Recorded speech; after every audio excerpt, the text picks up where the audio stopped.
भारतीय जनता पक्षामध्ये अनेक कार्यकर्ते आणि पदाधिकारी काम करतात, निस्वार्थपणे काम करतात आणि त्याच पद्धतीने यावेळेला महायुती झाल्यामुळे फक्त 50 लोक 56 लोकांना आम्हाला संधी देता आली, तरीसुद्धा अनेक कार्यकर्ते जे वंचित राहिलेले त्या वंचित राहिलेल्या त्यांनी स्वतःहूनसुद्धा इच्छा प्रकटित केलेली आहे। त्याचबरोबरीने पक्षाचं सुद्धा धोरण आहे, त्या धोरणानुसार जे त्या महानगरपालिकेमध्ये जाऊन या शहराच्या विकासासाठी कार्य करू शकतात आणि सक्षम आहेत अशा लोकांचा निश्चितपणे पक्षाच्या वरिष्ठांच्या वतीने विचार होईल आणि त्यांना या स्वीकृत या पदासाठी नामनिर्देशित करण्यात येईल। किती जणांनी आतापर्यंत इच्छुक म्हणून तुमच्याकडे अर्ज सादर केले? आतापर्यंत 50हून अधिक कार्यकर्त्यांनी अशी इच्छा प्रदर्शित केलेली आहे। त्याची सगळ्याची छाननी होईल आणि त्याच्यातून योग्य नावांचा विचार होऊन त्यांना संधी देण्यात येईल।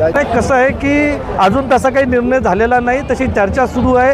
काय झालेलं आहे की महानगरपालिकेमध्ये परिवहन ही संस्था आता रद्दबातल झालेली आहे, त्यामध्ये जे काही कार्यकर्ते जात होते तेही यावेळेला जाऊ शकत नाहीत, शिक्षण मंडळावरती कार्यकर्ते जाऊ शकत नाहीत। अनेक सामाजिक आणि राजकीय क्षेत्रामध्ये काम करणारे अनेक कार्यकर्ते जे असतात त्यांना वेगवेगळ्या माध्यमांमधून ही संधी मिळाली पाहिजे आणि म्हणून कदाचित असा विचार वेगवेगळ्या म्हणजे मी असं ठाण्यामध्ये सुद्धा ऐकले, मी कल्याणमध्ये सुद्धा ऐकतोय, असं वेगवेगळ्या ठिकाणी अशी चर्चा आहे की 1 वर्ष, 1.25 वर्ष, 2 वर्ष किंवा 2.5 वर्ष कार्यकर्त्यांना दिलं तर अनेक कार्यकर्त्यांना ती संधी मिळेल आणि त्या पद्धतीने तसा निर्णय राजकीय पक्ष म्हणून घेतला जाईल। कार्यकर्त्यांना संधी मिळेल, मात्र या वर्षभरात जनतेची कामं होऊ शकतात का? कारण हे लोक दर वर्षाला बदलणार आहेत। निश्चितपणे मी आपल्याला आश्वासित करू इच्छितो, महानगरपालिकेमध्ये महायुतीच्या माध्यमांमधून जी काही सत्ता स्थापन झालेली आहे त्यामुळे निश्चितपणे आज जवळपास 115 नगरसेवक हे महायुतीच्या सोबत आहेत आणि या सर्व नगरसेवकांच्या माध्यमामधून या महानगरपालिकेच्या क्षेत्राचा कायापालट का होऊ शकतो तर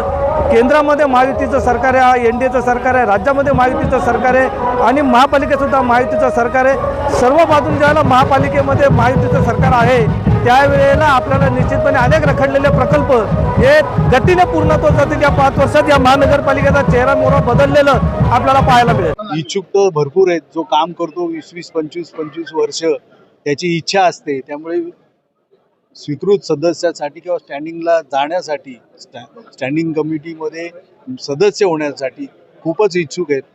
किती जणांनी आतापर्यंत आपल्याकडे अशी आशा व्यक्त केली आहे, मागणी केलेली आहे? 50-60 जणांची संख्या असेल? निश्चितपणे 50-60 पेक्षा जास्त इच्छुक आहेत। सगळ्यांना न्याय मिळणार नाही, परंतु सगळ्यांनी इच्छा व्यक्त केलेली आहे, वरिष्ठ त्या बाबतीमध्ये निर्णय घेतील। अनेक जणांनी शहर शाखेमध्ये अर्ज केलेला आहे स्वीकृत नगरसेवकासाठी। अनेक जण आहेत, लवकरच पक्ष त्यावरती निर्णय घेऊन त्यातील एकपैकी नाव डिक्लेअर करतीलच।